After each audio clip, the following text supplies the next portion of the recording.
Imagine a war where fists don't fly, bullets don't blaze, but hair gets pulled.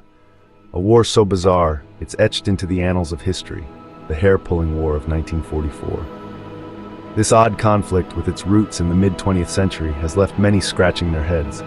It's a tale of confrontation unlike any other, where the battlefield was the scalp and the weapon of choice, a firm grip. An event so peculiar, it begs the question, how did it all begin? The roots of this war can be traced back to a seemingly trivial dispute that spiraled out of control. It all began in the early spring of 1944, when two neighboring towns in the Midwest disagreed over who had the best barber. A simple argument, yet it provoked a rivalry that would soon escalate into a full-blown conflict. As tensions mounted, the towns began to compete in a series of hairstyling contests. Each town tried to outdo the other, leading to increasingly elaborate and daring hairdos. But the competition took a dark turn when, in the heat of a particularly intense contest, one barber accused another of cheating. This accusation was the final straw that led to the outbreak of the hair-pulling war. The war was characterized by a series of hair-pulling battles, each more intense than the last. Key events included the infamous bald battle, where participants fought to snatch each other's wigs, and the ponytail pummel, a brutal event that saw opponents yanking each other's ponytails in a show of strength and dominance.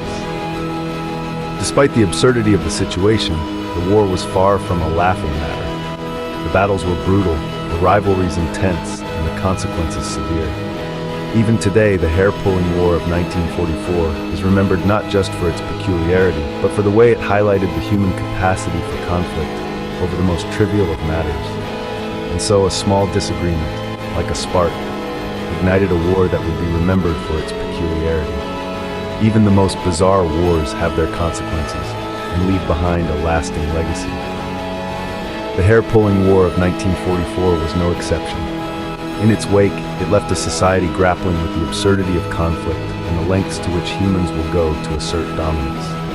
The immediate aftermath saw a surge in hair care product sales as people sought to restore their damaged locks. More significant, however, was the shift in societal norms. This unusual war challenged the status quo, sparking conversations about the nature of conflict and the power of nonviolent resistance. Today, the war is remembered not just for its sheer absurdity, but also for the introspection it provoked.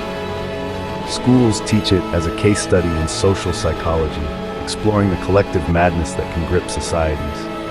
It's become a symbol of the absurd lengths to which humans can go when caught in the throes of conflict. The hair-pulling war of 1944, a war that tugged at the roots of convention, reminds us that conflicts, no matter how strange, can leave a lasting imprint on history.